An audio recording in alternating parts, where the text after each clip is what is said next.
So you ready? Yep. Let's shoot this piece of shit. It's a ninja legend. When a long sword is on top of a short sword and covered with a red cloth, it means a challenge. No one can turn down the challenge. You're going to accept the challenge? You are a ninja, aren't you?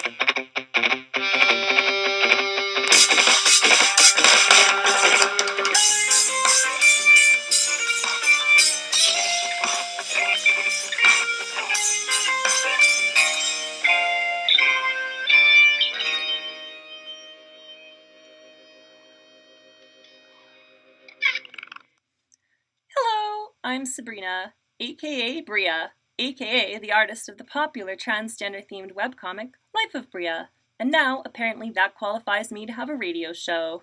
This is my 8th show, and since I'll still be recovering from surgery when this goes out, this episode is being pre-recorded so I can focus on resting and stretching out a hole in my crotch. That's right, 2 sentences in and I'm getting TMI. Deal with it. So this all means that my guest and I will have absolutely no knowledge of future events, like, say, the results of the US election. But that doesn't mean we can't both still celebrate Hillary Clinton's victory by landslide. Woo!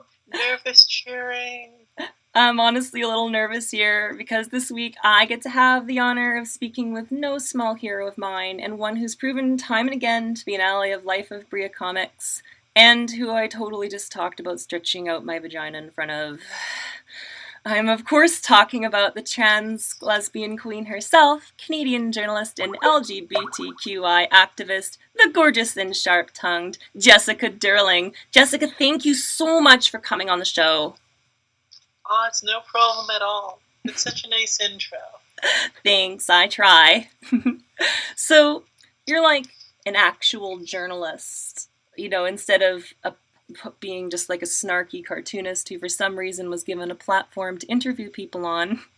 So I'm really curious to know, in your expert capacity as a journalist, what's your favorite dinosaur? You weren't expecting that, were you? Well,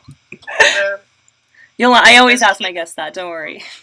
As a kid, I liked the Brachiosaurus, but I've heard that doesn't count as a real dinosaur for some reason. Because I guess it's supposedly another species that was mistaken as its own species, so I don't know. You don't know? I have a little bit of a complete fan obsession with Jurassic Park, so, but that's a lot of dinosaurs. Well, they're all great. And you know what, honestly, that answer, the long-necked dinosaurs in general, that's the one pretty much everybody answers with, strangely. I mean, like, totally, I'm Team Tyrannosaurus. Everyone else is a weirdo, I guess. But it's very common, I think, for people to like, Brachiosaurus, or Brontosaurus is the one that was mistaken. I think its real name is Apatosaurus. But, no, I always ask my guests this question because I think you can actually tell a lot about a person by what their favorite dinosaur is, especially in terms of what they value in life and what sort of person they hope to be ideally, which kind of brings me to one of the major points you're known for making, and which I hope largely frames our discussion here, and that's this idea that the defining characteristic of a person's sex is their gender identity rather than, say, their genitalia. Would you care to elaborate on that any further? Yeah, it's something I talk about a lot. It's the base statement of why I titled myself a radical sex theorist, because it's somehow a radical statement, even though so many trans people are saying this, yet it's still for some reason considered a radical statement. Because, like, you can have males with vaginas, you can have females with penises, you can have, and, like, anti-trans activists will always say, well, what about this other characteristic they have?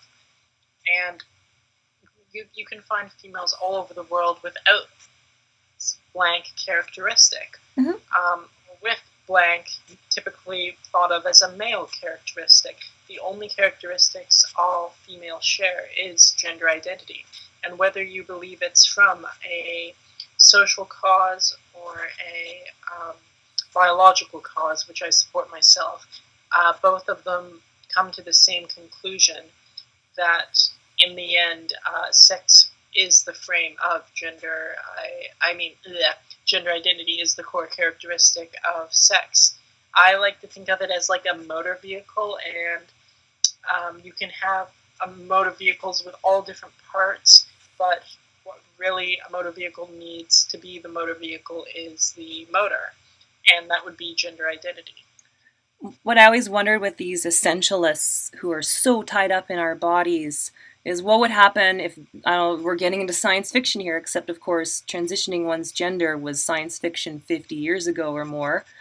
If your brain was taken out of your body and put into, say, if it's a man and his brain is taken out and put into a woman's body, would he be like, oh, I guess I'm a woman now? Like, as if he's going to be okay with that and suddenly what? Change everything about his mind and how he thinks of himself? Like, they don't get it.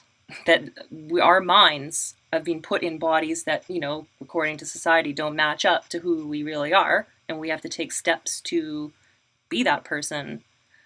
And it's a complete lack of empathy or thinking outside of what you see directly in front of you. Also, ignoring the science. I think it's so important that we frame the discussion of trans identities in this way. I remember when I first started transitioning, feeling like I was just a man who was trying to be a woman or like emulate a woman, or, and how harmful that was to my psyche, carrying around this feeling of inauthenticity. And it was over time, and honestly through reading your writings and a few others, that helped me realize that I've always been a woman, and I wasn't something becoming something else. I'm just me. And I'm undergoing a process to properly express this woman that I've always been all along. Would you say this is in line pretty much with your thinking? Yeah, definitely.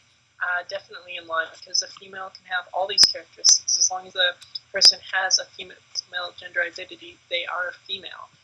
Whether they are muscular or have a penis or testicles or don't have breasts, so long as they have that core sexual characteristic, they should be classified as a woman. That doesn't mean they won't get dysphoria because of those characteristics, and that's definitely a very real and very serious thing. Mm-hmm. And the dysphoria should be treated.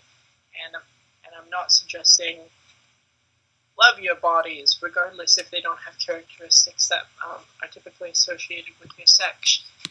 No, get the medical treatment you need, but also a female, for example, shouldn't get dysphoria over having breasts, for example. That would be something a male would get dysphoria over having. That just goes to show their female, goes to show their actual sex. I mean, I suppose because you're not going to ever find somebody who, say, doesn't want to have breasts, but who thinks of themselves as female. Usually people who don't want to fully think of themselves as male, but don't say want to have breasts, they're not going to want to be like, no, I'm female. They're going to want to say, no, I'm my own non-binary type identity. And the inclusion of non-binary people is definitely important in the conversation. Absolutely. I'm fully believing that society as a whole will never accept trans identities or binary trans identities unless they also fully accept non-binary ones. Because it seems like there's a block, and the same block involved with binary accepting binary identities also is the same block that blocks non-binary ones. It's I don't know. It's actually also on the subject of non-binary people. I feel like they face such an immense amount of hatred compared to binary trans people. It's kind of really disheartening. It makes me not even feel like complaining about anything I face. Getting into society needs to change. Yeah, it's I don't know. It's I think media help people build empathy. It helps them think in ways that are outside of their own immediate experience. Like it's often been put forward that novels have been historically a major force for change because people could suddenly put themselves in the place of a woman or another race person who's been enslaved, say, and suddenly you're like, oh man, these people are people and not tools for me to use. And that's, I think, something that's so important that you do, and I guess all us people involved in trans media do, is you're kind of putting yourself out there. Pardon me.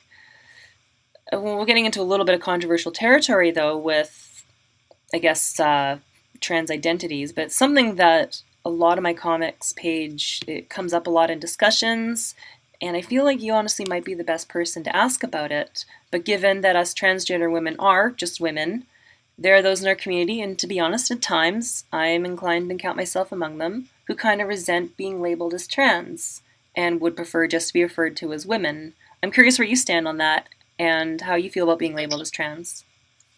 I definitely agree. It's like in all situations, you wouldn't refer to a black woman as a black woman or a disabled woman as a disabled woman. And similarly with a transgender woman, you can't just bring the title transgender woman like whenever you speak of them as a woman. Mm-hmm. It's specific context. Like as a journalist, if you're writing an article on a woman who's transgender, unless it's relevant to the interest of the article, you shouldn't state that she's transgender. If it's a woman who's transgender who was assaulted for being transgender, that's a very relevant thing. It's important to bring into the article. But the fact that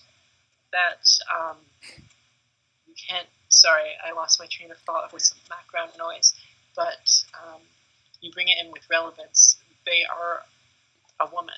And they are a woman standalone as well. But sometimes these other traits, like sometimes you'll say, I'm a lesbian woman when it's relevant. Same as transgender woman, but it should only be used when it's really relevant. In my personal life, I live in stealth in a great deal of my personal life. In fact, I actually go by another name in my personal life after a really awkward outing from a guy with a guy I was sort of dating, where his mother recognized me from my activist work. I was going to ask you actually about operating with a different name in your personal life from your professional life. I guess that must bring a lot of interesting experiences with it. Is it difficult? When I first started using a different name in my personal life, actually not many people know about that. Good on you for research.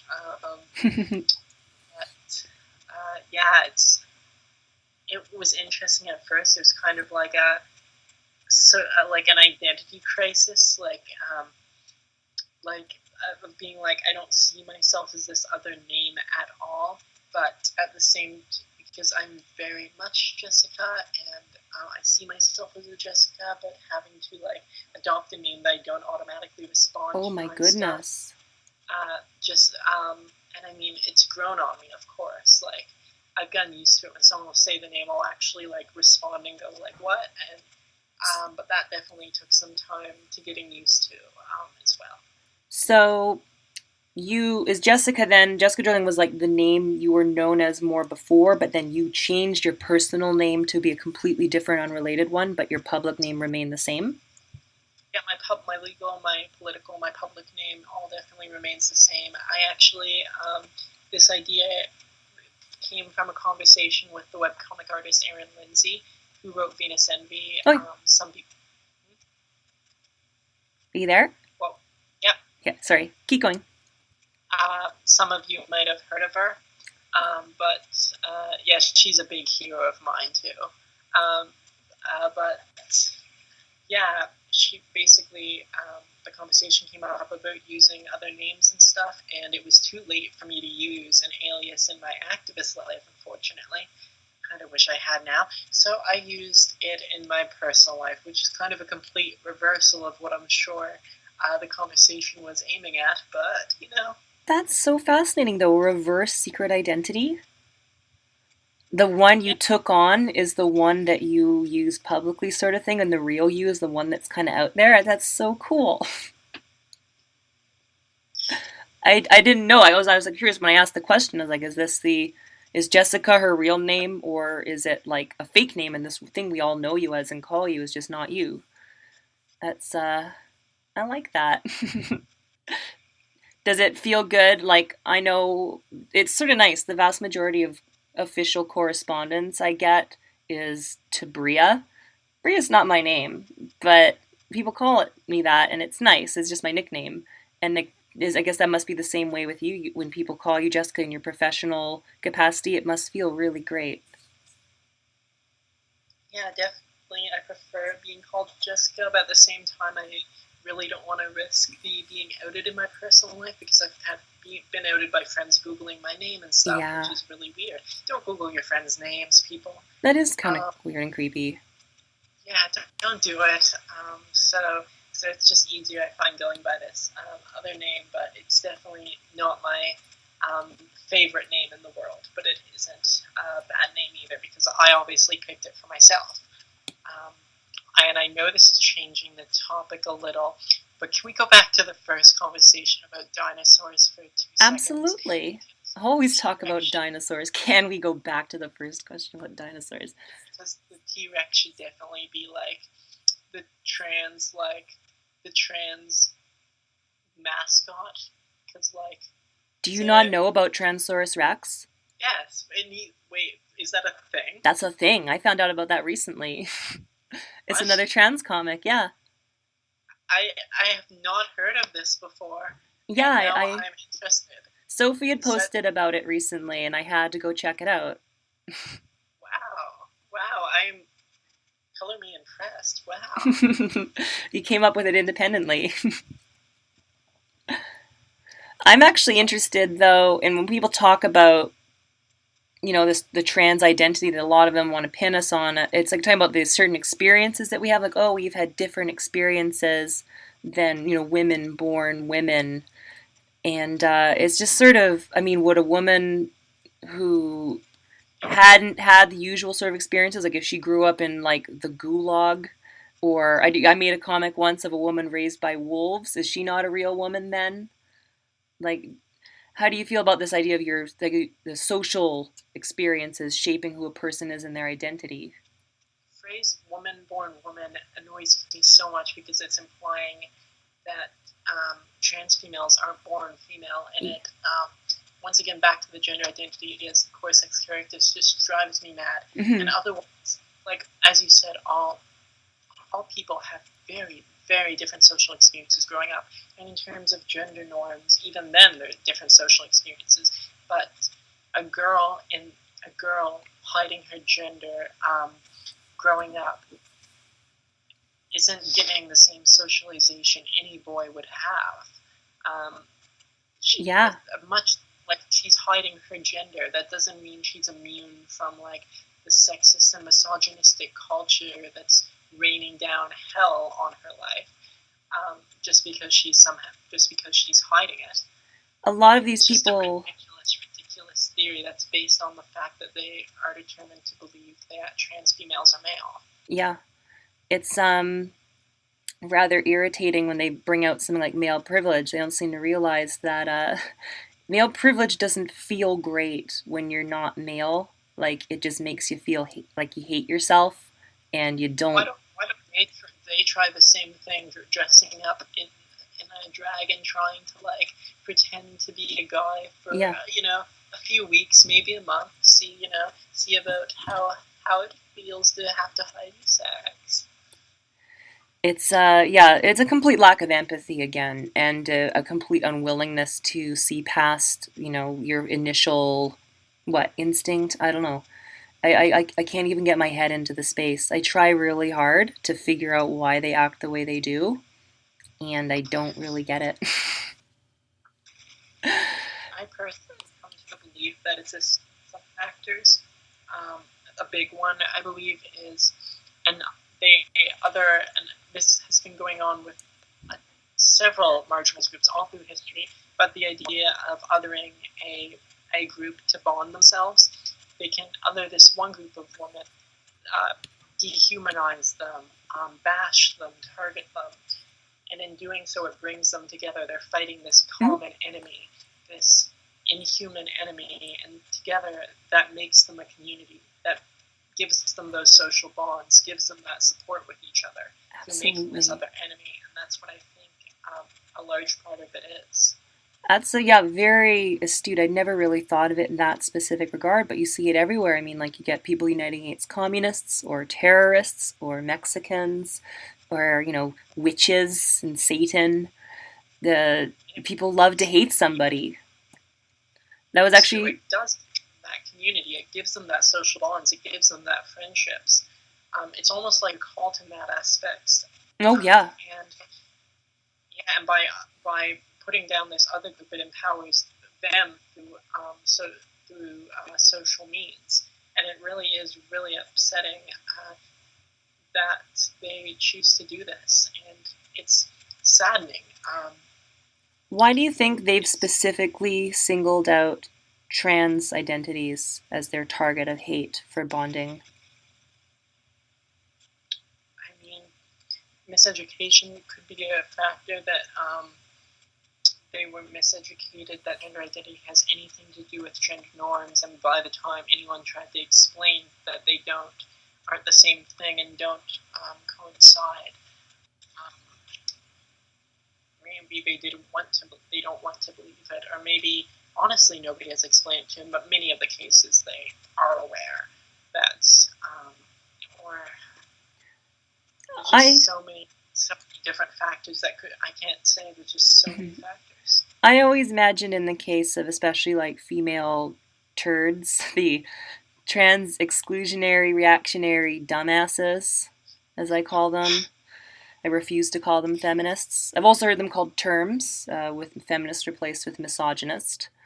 But I imagine much of it is coming from a place of being triggered. Perhaps they've been hurt by men in their lives, and they hate all men in that capacity, or they want to have something special they can lord over all those they see as being male. And trans women challenge that because we're female, except we have that terrible stain of maleness on us, and they will not allow us to enter their safe space, so to speak. I obviously have no data to back this up, but this seems to be, as I've engaged with these people in my old life even, I grew up around this crap, and it really seems to be coming from an emotional place rather than a rational one. Yeah, I definitely grew up around them as well.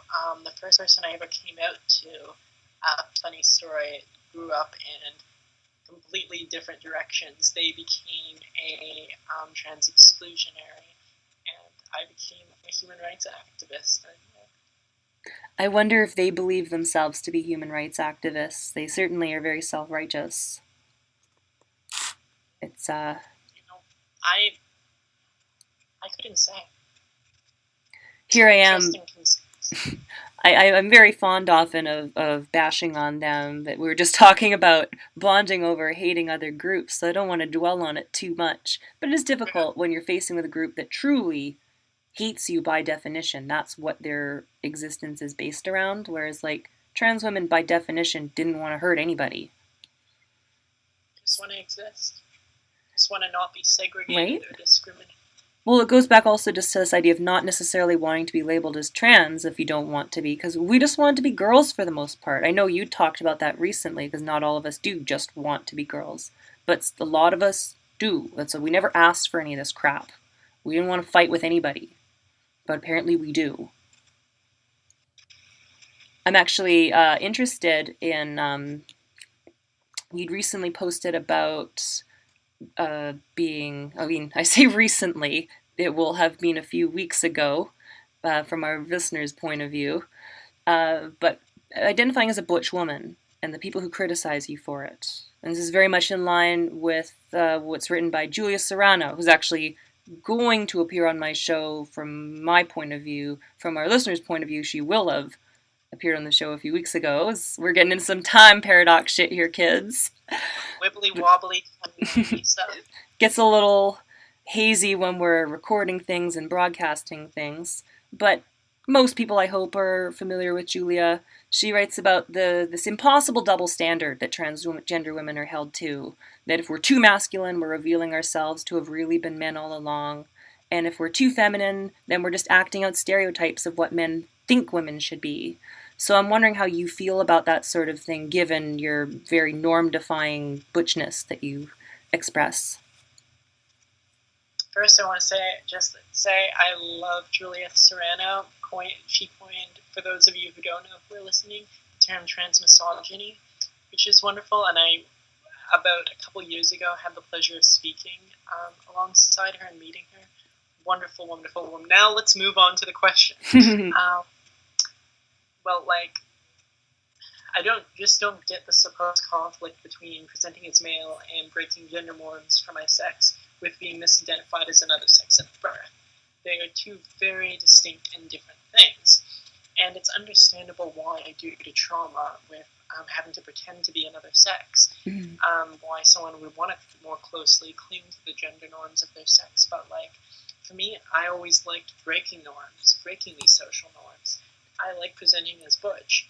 I like hiding all my hair in a hat. I like not wearing any makeup. I like baggy clothing. Crop tops are also pretty acceptable, though. So some people would call me more chapstick, but I prefer the term butch. That's what I like, and I don't see how it makes me any less female for being butch, because gender norms and gender identity are two very distinct concepts that so many people have a hard time wrapping their head around. So many people have a hard time with the idea that gender identity doesn't have to do with gender norms, and it's just ridiculous. These people that seem to think this, like, it's like saying that we can't be women because we like masculine things is like saying that women can't like masculine things, which is sexist and crazy. So wild. Yeah, it's hard though. Like, I was like a hardcore karate expert in my old life. Like, that was all I did because that was what I clinged to. That was the only thing I could handle, being my entire existence. And at some point, I figured out that I didn't want that to be in my entire existence, and I became the real me. But reconciling that with myself with that today, because I still like karate. Karate's fucking cool, but like, it's not ladylike to beat the crap out of people. And you get all triggered. I get triggered if I see muscles in the mirror, sort of thing. I see him. I don't see this woman that I enjoy being. And it's really hard to break out of that sort of triggering state of mind. Do you find you manage to avoid that? Were you able to, like, crap, it's getting kind of personal, but like, did you have to reconcile your female persona with anything from your past or these masculine norms, or were you able to flow pretty seamlessly? I have a interesting thing about me is I have a little like trauma about like my hair being touched or cut, because like when I was a kid, like my mom forced me in the washroom, pinned me, and basically cut my hair. Oh, Christ. And I was in grade 8 at the time, and it was almost a straight. Oh dear. And I had to leave class because I wouldn't let anyone basically like see me in I think it was the guidance counselor, the vice principal, like had to console me and be like, some girls here have their head like shaved completely bald. It's fine. This was in grade 8. Wow. And so due to all that, despite identifying myself as butch, and I like the idea of short hair, I can't pull it off myself. It's just better for me, I find, for my mental health, to just put it up in a hat. I just can't find myself cutting it. Oh, honey. That hits really close to home, as I had long hair my whole life too, and I lost it to cancer, and I really I kind of blocked it out at first, but then when I started to kind of be more open about myself, I really mourned the loss of my hair. I totally get that to some degree. But you talk about, living mostly stealth, and you very seamlessly slipped into your true self here. And you're known pretty well for a rather popular post you did some time ago about comparing trans women to ninjas. And as I just mentioned, I was in the martial arts a lot. And ninjas have a very special place for me, both in my just who I am and over the course of my transition. So I have to ask, do you really like ninjas and kung fu and stuff too? Please say yes. I don't think anyone can dislike them, really. It's just, I think it actually is a really apt thing that you'd said that time, though. Like, we're often compared to toupees. People say, oh, I can spot a toupee anywhere. Like, well, you don't spot the ones that look like hair. You say I can spot a trans girl anywhere. Like, well, not always, because there's lots of trans girls around you didn't notice, because we just blend in. Which isn't to say that if you don't blend in, that's bad. But it's, I think it's, this, we have to go stealth many times. It's for our own sanity. And I don't know, there's a resonance there with ninjas and the word stealth itself and what we have to go through, the discipline. I also, I guess, in regards to this, our identities, I had to do research, obviously, for this interview, and one of the absolute worst things about that was the number of hate websites targeting you that come up in search engines. How have the attacks, aside from, say, having to live stealth, how have the attacks affected your career? And I don't know, is that something that actually, like, you have to live with a second name and such, but do you have to take extra precautions that other people don't? Maybe that I should probably doing myself, say? I think it's an unspoken rule that definitely I know people in my life, whether interviewers like yourself or people that want me to speak at gigs, have found these things. And it's upsetting. The first hate article I ever read about me, I wrote a note on my page about it. I was 18 at the time, and it was on Christmas Day that Kathy Brennan, I thought a figurehead of the trans exclusionary movement, wrote a hate article and posted it about me on Christmas Day. Wow, that's great of her. Despite her having a family. Priorities, I suppose. Yeah. Why not target an 18-year-old in Canada? But yeah, that was something, and there's like weird stuff like conspiracy theory type things, and like a whole hate threads and hate videos, and all of them full of just ridiculous, hateful, like slanderous things. But they hate what I have to say. They want to shut me up. They want to basically make me fail. And the thing is, I'm not going to let them. No. I hate what they're saying. It's terrible, terrible, saddening stuff. But I've grown desensitized to it to a lot of the extent. It almost, at this point, inspires my work. It almost convinces me to keep on going, that this is why we need to keep on going. Absolutely. And, same stuff being targeted at me will just be targeted onto some poor trans youth, and they shouldn't have to take it. They don't need to take this stuff, and it's time we stand up and made the change so the next generation doesn't have to suffer through what we did. Abso-fucking-lutely. I think one of the most depressing things I encounter is the trans women who have drunk the turd Kool-Aid and who are willing to believe that, yeah, trans women aren't actually women, we're biologically male. Do you have anything you think you could say to those women to hopefully convince them otherwise? Honestly, I don't. The first step of trying to educate someone is be willing to learn. And if they're not willing to learn, if they're not willing to take the effort to actually listen, then there's not really anything I can do, unfortunately. And I wish I could. I wish for all the unaccepting parents with kids, whenever I have you, used to happen a lot, contacting my page, wanting to know how they can make their parents accepting. I wish I can tell them there was a way just to make people accepting and make people understand this. But unless they don't want to learn, the sad reality is they won't. But if they do want to learn, education and time is always the key thing with educating. But yeah, that's the sad reality. And it's hard, if they don't want to listen, they're not going to give it the time. They're not going to put effort in. And that's why it's so hard to convince, say, a TERF that they're not correct in their viewpoints. They won't change if they don't want to change. No. If they don't want to change, there's no point in trying. That's one reason, like, all the comics that I make, they're not to convince these other people that they're wrong, because they already are convinced they're right.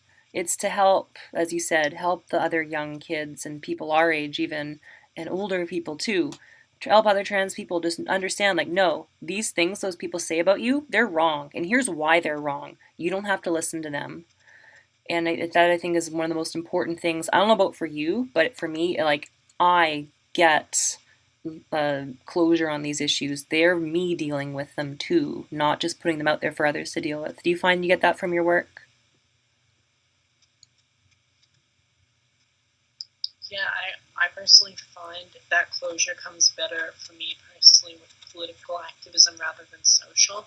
Mm. Social, for me, it seems so unending, just like an ocean, and it feels like anything I'm doing is just like taking a bucket and starting to scoop out of the ocean all this hate. Yeah. And I can't see a difference. But with political activism, it gives me that because I can see something, stern in writing. Something has changed, and that's something I like about that, and it gives me that feeling that the world's becoming a better place, which I'm thankful about. What I love about webcomics, yours, Sophie LaBelle's, so many others, Jessica Hughes, is that it gives representation where there isn't any. Mm-hmm. There's so little trans representation out there.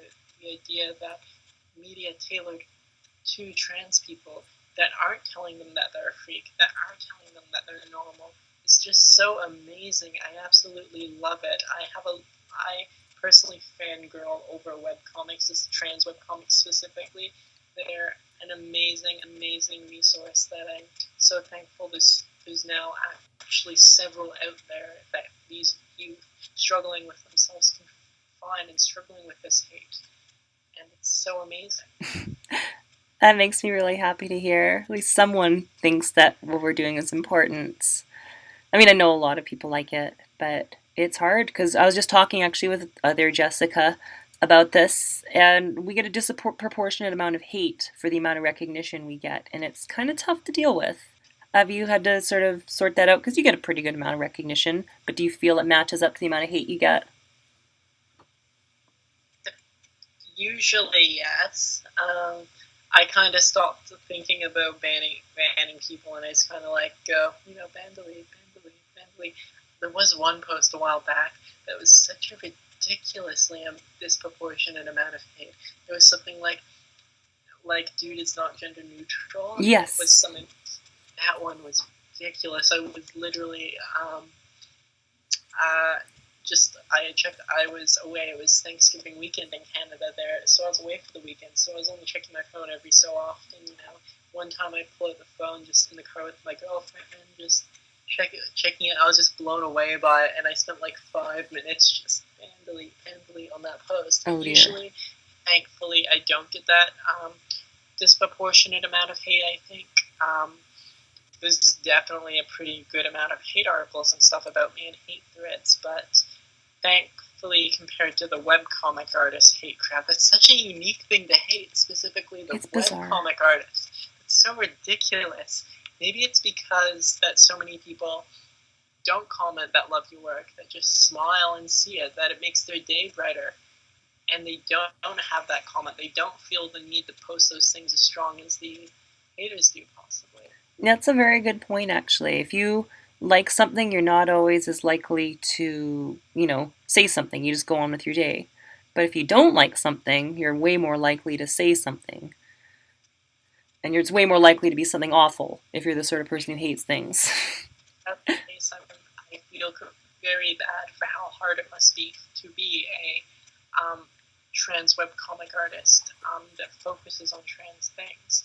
Because I can't imagine how hard that must be.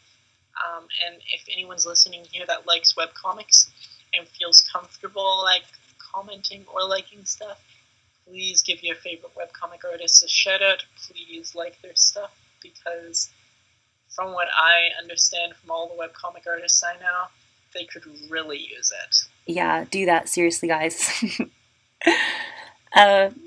So you and I are both from Canada.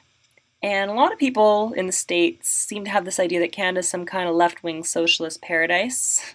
And while it's true that most parts of the country have a ton of resources and protections on the books for trans people, and we've even got this federal bill coming to guarantee us protections apparently, but it's not all sunshine and rainbows, and it varies greatly from province to province. And honestly, after all the things my friends tell me who live in, say, Alberta or the prairies, or reading about the discrimination that you or, say, Sophie get, It's really tempting to just think that everything east of Vancouver is a write-off in terms of acceptance if you're trans.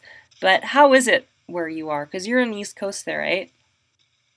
Yeah, I'm assuming you know the basics. Like in high school, I was segregated for Mm-hmm. being trans. Fought that.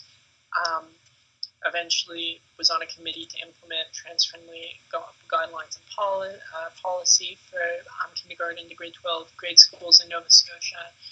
Then in university, I was made co-president of my university's Pride Society, where I used the position of power to get momentum going and starting a petition to make it easier for trans people to legally change their sex designation on birth certificates and IDs to not require surgery or hormone therapy, and that passed. Awesome. But wow, there's definitely Canada-wide. There's far ways to go. Yes. The National Trans Rights Bill has been. One person told me this is the 7th attempt. I don't think it's been that much, but I definitely remember the past 2 attempts. I remember two of these bills ago how I was doing a letter writing campaign. I wish I had my letter on me. I could have read it out to you. It was from our local senator, Senator Green, that responded to us because a lot of the letters were addressed to him, basically being like, support this and take out the transphobic amendment that was added at the time. And he's like, well, essentially the letter said, well, you see, you may not agree with it, but in democracy, compromises must be made. Oh my God. Very snarky and very, like, obviously rude to us, and it was. And yeah, I don't like Senator Green, whoever the fuck he is. Sounds like it. Local senator, well, that's apparently. so nobody ever believes me when I tell them this, but yeah, I'd heard that about that bill where it was like they tacked on like basically a bathroom bill to it, right? Right. They basically. It's been a while now, so my memory is a little poor, but I believe it was. The Senate can't destroy bills. They can stall them, they can edit them, they can't destroy them. Mm-hmm. So they essentially flipped it in the description to make it like exceptions of places where you can discriminate, bathrooms, changing rooms, locker, etc., etc., etc., and just tried to make it so that trans females would have to use male facilities and trans females use female facilities.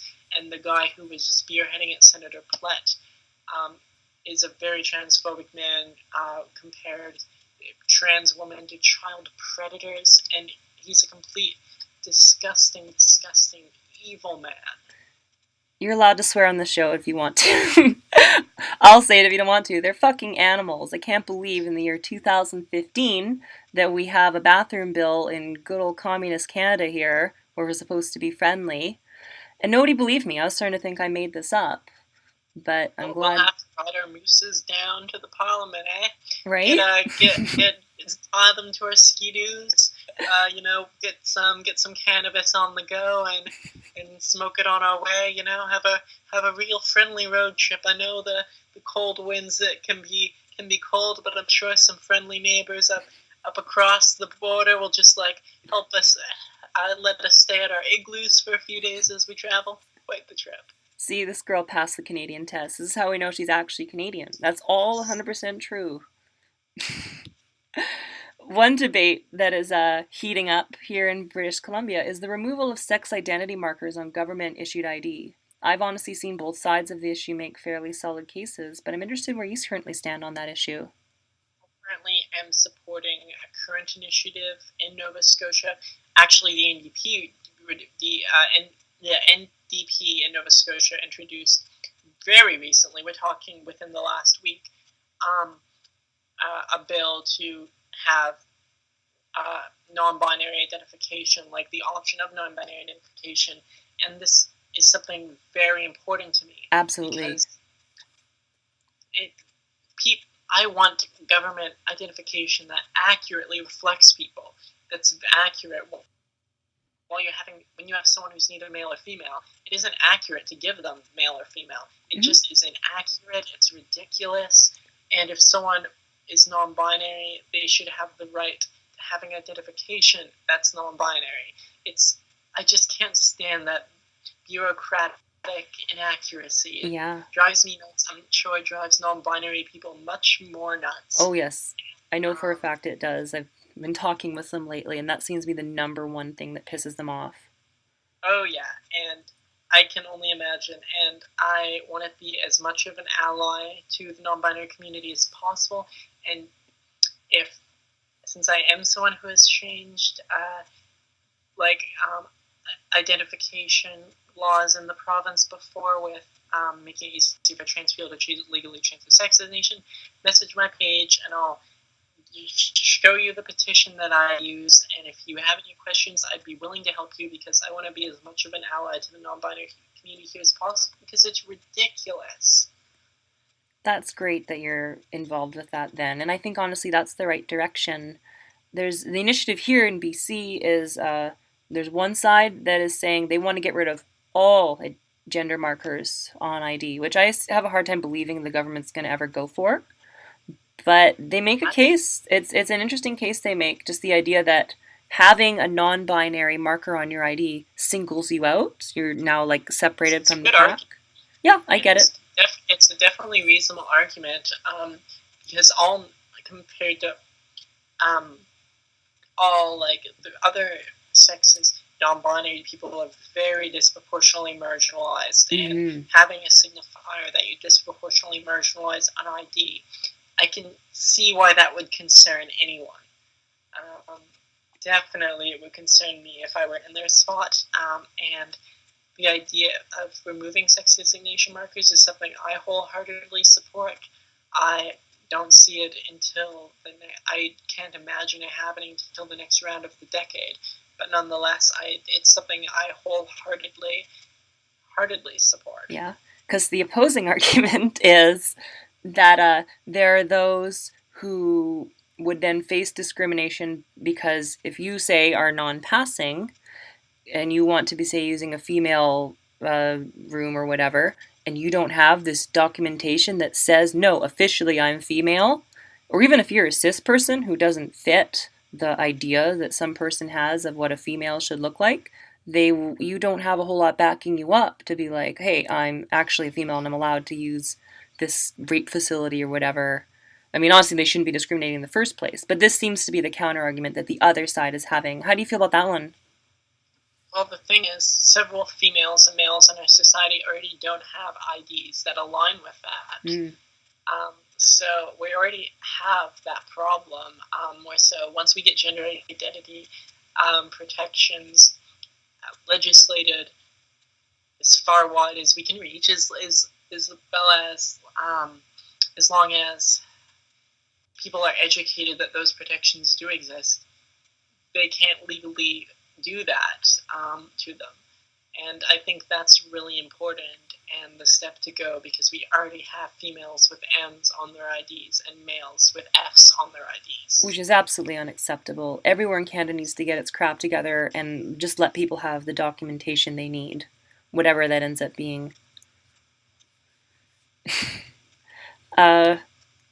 Moving on, we were talking about you coming out as trans in high school and, you know, all the protections that were not given to you then.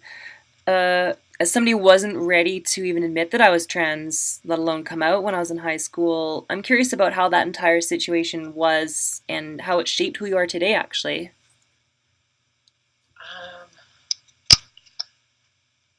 Probably a lot of who I am today. I learned a lot from life there. I saw the worst humanity had to offer, honestly. People that would support segregation, people's arguments, well, I'd support her if she was attractive, but she isn't. Or she's not only trans, she's trans and interested in girls. It was completely ridiculous. Oh yeah, high school was also my unattractive phase. Late high school. Early high school, super cute. Late high school, kind of unattractive. University, getting back up into the conventionally attractive. So, yeah, now you're smoking hot, right? So. But I like to think so. I think most people are going to agree with you, kiddo. That's something that's so shitty about society, though. There's like hot person privilege. I'm sure you get it. It's pure transmisogyny that that this woman wasn't attractive enough for them to feel they can just not give the rights to them because they're not attractive, and it's so ridiculous. It's absurd. It's so ridiculous, but Actually, yeah, and that definitely was hard. There's definitely some friends from there. The friends that I made through that like year in high school, the ones that stuck with me, I mean, through everything, are definitely lifelong friends, I think. Like, friends that when they literally got targeted for being my friends and stuck with me. I had one friend that later apologized once we graduated, that she was too scared to be my friend. And while I can't see wanting to protect yourself as being a like very blameful thing, there's nothing courageous about that. There's nothing honorable about it, or nothing worthy of respect. Mm-hmm. Not at all. But when you stay together through all this, it definitely forms a bond, and it's definitely respectable. Absolutely. That's so wonderful that you are able to retain those friends and get that closer bond. Because I know I got closer to a lot of my friends from this too. Did you find people opened up to you? Like, as I find a lot of my friends, they opened up some very personal things to me once I opened up this personal thing about myself, basically. Obviously, I can't say, but well, yes. You don't have to say any specifics, but have you found that's a normal thing? I'm not just a weirdo with weird friends. The first three to pop into my head of like old high school friends that went through this with me.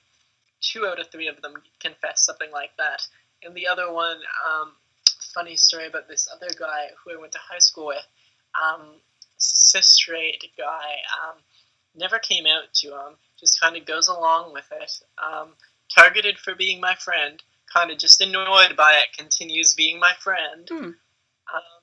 And I found that pretty funny, but he remains a good friend to this day, and we play like weekly Skype D&D sessions. Oh my god, that's so cute. So actually, while we're on the topic of high school, you'd mentioned fairly recently that you were still in, quote, grade school in 2013, which is like, how freaking young are you? Are you talking about high school when you say grade school, or? Yeah. Okay. Yeah. Because I know it's grade 12, right? But yeah. I was like, shit, is this girl like 15 or something? In 2013, so I'm 21. I'm not a child. Yeah, that's a good age, sure. Alright, so I don't feel super old then. What advice, though, would you have to kids, whether in Nova Scotia or elsewhere, who are in school still, who are identifying as trans? Look up trans-friendly guidelines, Nova Scotia. Look it up online, familiarize yourself with the guide, know that it is illegal and against guidelines for them to segregate you, to refuse to use your pronouns, to discriminate against you. You have the right to the facilities of your gender. If a teacher refuses this, go to the principal. If the principal refuses, go to the Department of Education. Go to the media if you feel comfortable. Don't care if you out yourself, because that's always a strong motivator for the school. Yeah. Worked for me. But familiarize yourself with your rights, which I hate to say it because there are terrible, terrible people out there. And which brings me to my next point. You can't take on the world alone. Build a community.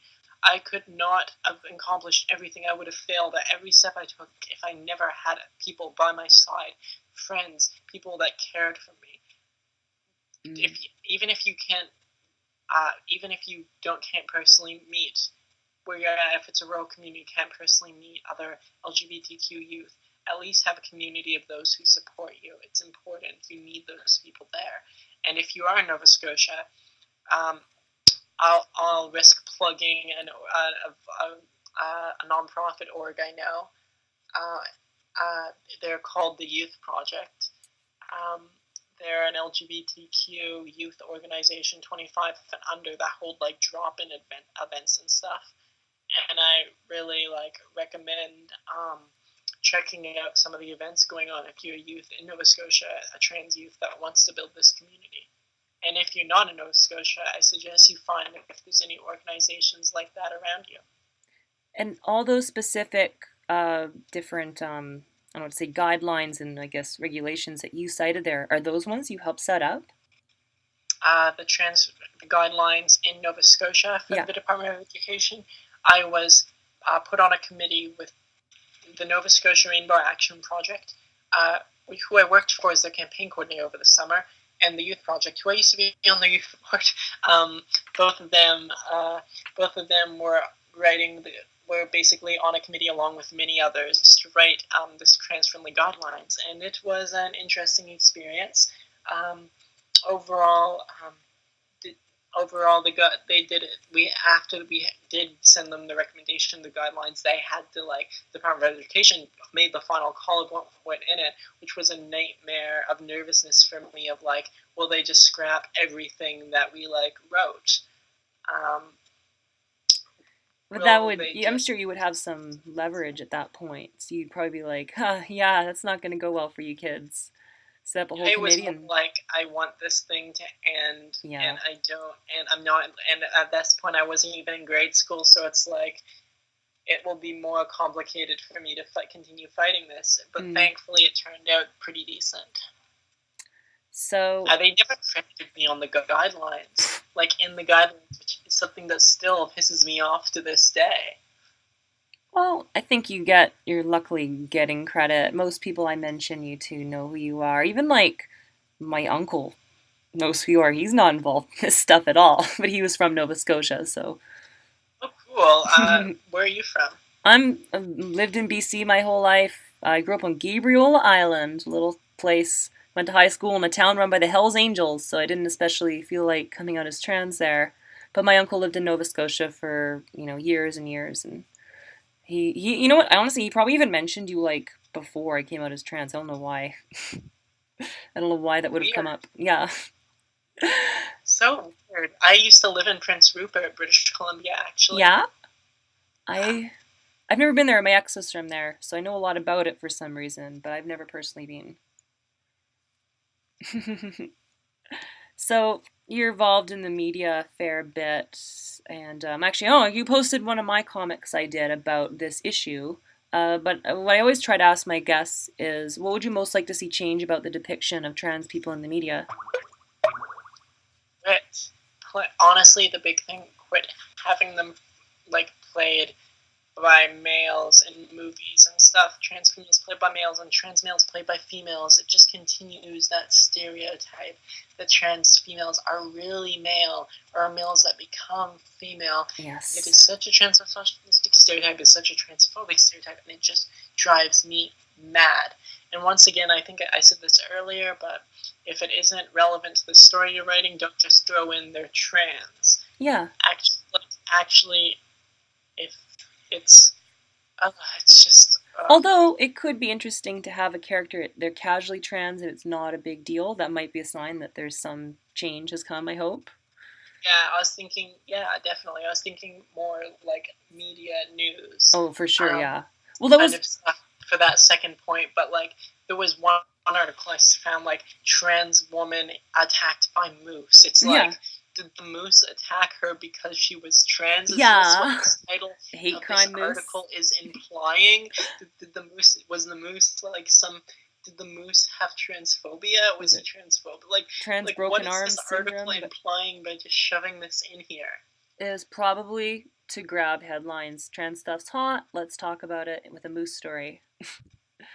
That was one thing that really pissed me off looking you up is the initial article about your struggle in high school. It they have to point out born as a male and that dead names you, and it's fuck you. Yeah, CTV. I got so CTV pissed off. 2013. I don't know. It's been a while since I had an interview with the CTV. A long while. I think I had one interview with them since then, but I would like to think they've progressed. As a journalist in the same, definitely not going to shit talk them. But damn. Yeah, that article was is very outdated to say the least, and definitely spread some untrue stereotypes and things. That being said, at the time, they say the news coverage of me being in high school was what saved my ass from the high school trying to quietly segregate. Yeah. It's important for sure. Imperfect coverage could be better than none, I suppose, in that context. Although I wish they never said that because I was not born male. Yeah, right? No, that really pissed me off to read that. Don't worry, you're moving up in the world. You're being interviewed by Bria. The Bria. Just Well, a... I love your comics, and actually, as we were talking on my phone, I checked my notifications, and someone commented one of your comics in one of my posts. Oh, So I yeah, love it when that happens. I'm actually really impressed with you in particular. How fast your webcomic seems to have gained speed. I'm interested to know, and I'm sure some viewers are interested to know, who might be artists or writers. How did you do that? It's all I do. I don't do anything else. All I do is make art. And you know what? Fuck it. I'm not going to be living there when this goes out. I secretly live in my studio right now, legally. It saves on rent. I'm about to go for surgery, right? So I'm not having an apartment for that. And I just live in the studio and make art all day, and I tweet at people, and I push my stuff and contact famous people like you, and I live and breathe art like a Shaolin monk. Well, it definitely shows. Thanks, that means a lot actually. Just to wrap up, what does the future hold for you? Are you working on anything you can talk about right now? You got a book? I'm currently working. Huh? You got a book coming? Fingers crossed. No. I mean, of course I write as a writer, of course, but nothing in the near future. Yeah, I'm currently doing some volunteer work with NSREP, which dealing with the unfortunate outcome of the Halifax Pride AGM, as yes. I posted a lot about. I heard a bit about that. Ink washing issue there. The straight cis takeover. So dealing with that. Final year of my journalism degree. So just wrote a lovely feature article. I'm hoping to get published soon. Which